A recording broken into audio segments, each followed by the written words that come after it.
اعوذ بالله من الشیطان الرجیم بسم الله الرحمن الرحیم. یو مرګری دا دعوه کړې ده چې ما سره د ټولې دنیا نه وړوکی قرآن شریف دی. زه هغه دا وایم چې نه، دا ته ووینه زما سره چې کوم قرآن پاک دی، انشاءالله چې په ټوله دنیا کې به دا قرآن پاک د چا سره ني. دا د نن نه 800 کاله مخکې لیکلی شوی دا قرآن پاک. او دا قرآن پاک چې کوم دی دا په هندوستان کې لیکلی شوی دی، په فیلیپین کې علماو لیکلی دی په خپلو ګوتو باندې. نو زه دا دعوه کوم او دعوې سره وایم چې دا قرآن پاک چې کوم دی دا د دنیا د ټول نه ورکوټه قرآن پاک دی.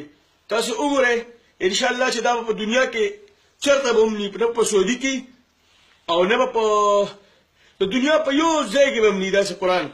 د دعوې سره دا خبره کوم چې دا د قرآن پاک د دنیا د ټول نه وړوکی قرآن پاک دی. دا د دین لپاره خلکو چې کوم محنتونه کړي دي که نه، نو زه دنیا ته یم چې وګوره د اسلام لپاره مسلمانانو چې کوم قربانۍ کړي دي نو هغه ډېرې زیاتې قربانۍ دي. دا د دنیا د ټول نه وړوکی قرآن پاک دی. انشاءالله تعالی چې د الف لام میم نه والا او تر والناس پورې دا قرآن پاک دی. انشاءالله تعالی چې دا قرآن پاک چې کوم دی که نه دا په دنیا کې د چا سره هم ني. نو زه د دې دا ویډیو شایع کوم چې ټوله دنیا وویني. دا زما سره دی، زه په خپله په مینګوره کې یم او شفیع ناصر یم.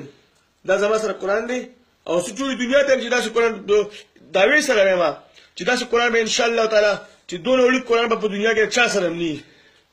ځکه چې د دې دا قرآن پاک چې کوم دی دا صرف 1 انچه زما په ګوته باندې 1 انچه قرآن پاک دی او ټول مکمل الحمدلله د دې وخته پورې دا ثابت او بالکل برابر دی. تاسو وګورئ دا قرآن پاک لیکل اومه بسم الله الرحمن الرحیم.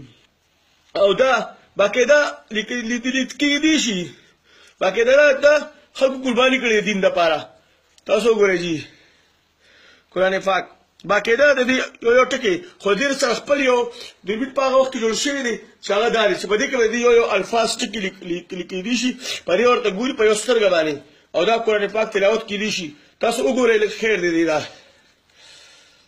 تاسو لږ وګورئ دا الحمدلله چې دا تاسو ښکاري دا طریقه ده د ویلو او څومره قربانۍ د لپاره شوي دي د دین دپاره.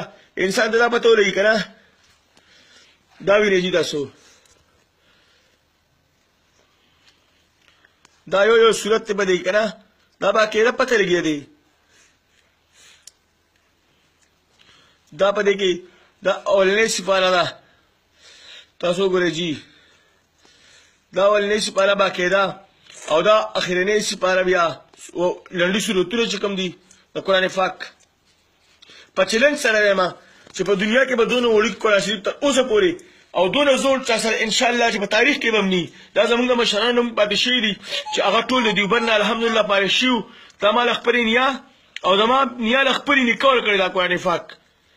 دا قرآن پاک چې کوم دی زما نیا له خپلې نیکه ورکړی او زما د نیا عمر 100 کالو ته قریب و هغې ما الله کړی. بیا